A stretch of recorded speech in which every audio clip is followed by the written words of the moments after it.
We live in a world where almost everyone plays psychological games. Sometimes people do it intentionally, manipulating others' emotions, and sometimes they don't even realize they're doing it. You might have noticed this too. Some people always try to make others feel guilty, some constantly play the victim, and some twist conversations just to win. But here's the real question. Are these behaviors conscious or automatic? Psychologist Eric Berne, in his groundbreaking book, Games People Play, explains that these games follow hidden psychological patterns. And once you understand these patterns, you start to see the world and yourself in a completely new way. Berne says, most of our interactions aren't as simple as they look. There's always a hidden motive behind what people say or do. For example, someone might say, "I'm so unlucky, nothing ever works out for me." But deep down, they're hoping you'll reply, "Oh no, you're amazing, don't say that." That's not a conversation, that's a game. A way to gain sympathy or attention without asking for it directly. In everyday life, people don't just talk, they play roles. And these roles repeat like a script. You see, these games are everywhere. In families, workplaces, friendships, and even on social media. Every like, every comment, every reaction is often part of a hidden social game. We seek validation, attention, or control without realizing it. The truth is, you can't completely avoid psychological games, but you can recognize them. And once you do, you gain emotional clarity, stronger boundaries, and far healthier relationships. To understand these games, Berne introduced a powerful idea called ego states. He said every person operates from 3 internal voices.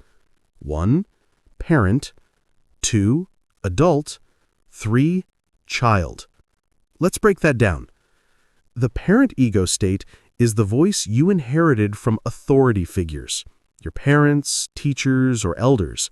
It can be nurturing, "Don't worry, you'll be fine," or critical, "You always mess things up." When you give advice, protect someone, or scold them, your parent state is speaking. The adult ego state is your logical, calm, and objective side. It focuses on facts, not emotions. When you say, "Let's look at the data," or "Let's talk calmly and solve this," you're in the adult mode. The child ego state is your emotional, spontaneous self, the part that laughs, cries, gets excited, or rebels. It has 2 sides, the free child, creative, joyful, expressive, and the adapted child, who suppresses feelings to please others. These 3 voices shape every conversation you have, every game you play. Berne then described how these ego states interact. He called them transactions. There are 3 main types. 1, complementary transactions, smooth and balanced communication. For example, you ask calmly, "Can you help me with this report?" And the other person replies, "Sure, no problem." Both are in adult mode, so it flows naturally. 2, crossed transactions. When one person talks logically, but the other responds emotionally. Like, "Can you finish this on time?" And the other snaps, "Why are you always blaming me?" Boom, that's a conflict trigger.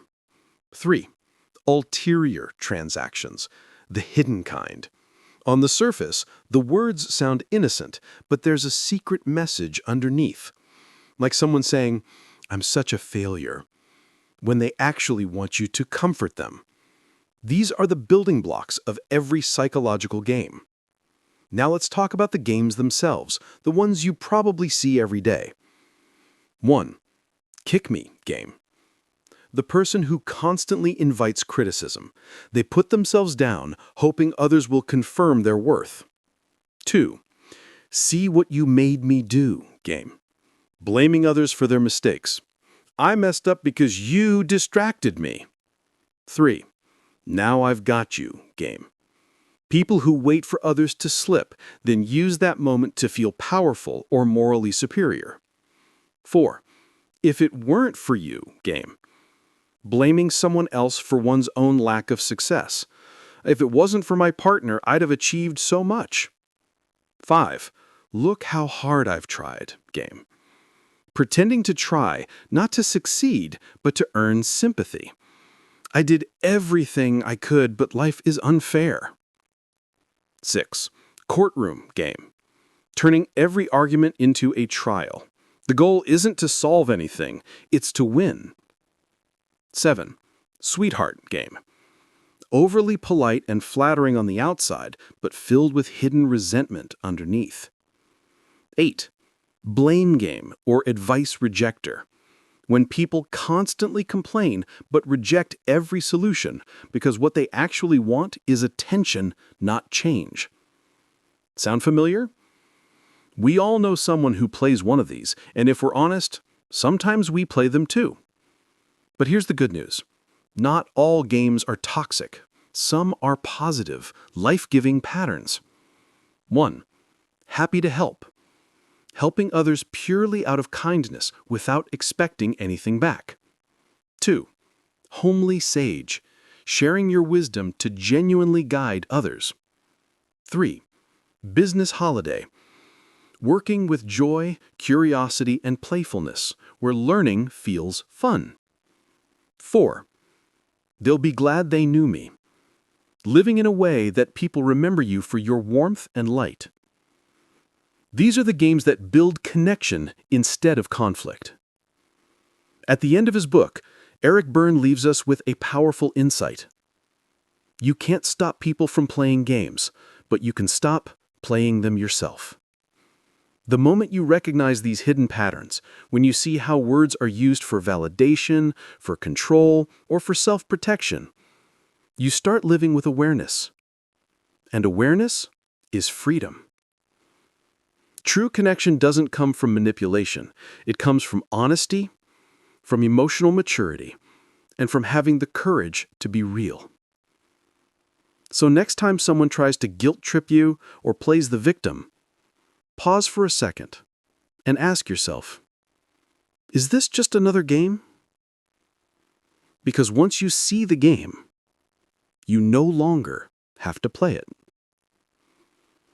If you found this fascinating, make sure to subscribe for more insights into human psychology, self-awareness, and emotional intelligence. Because understanding how the mind works is the first step to mastering your own.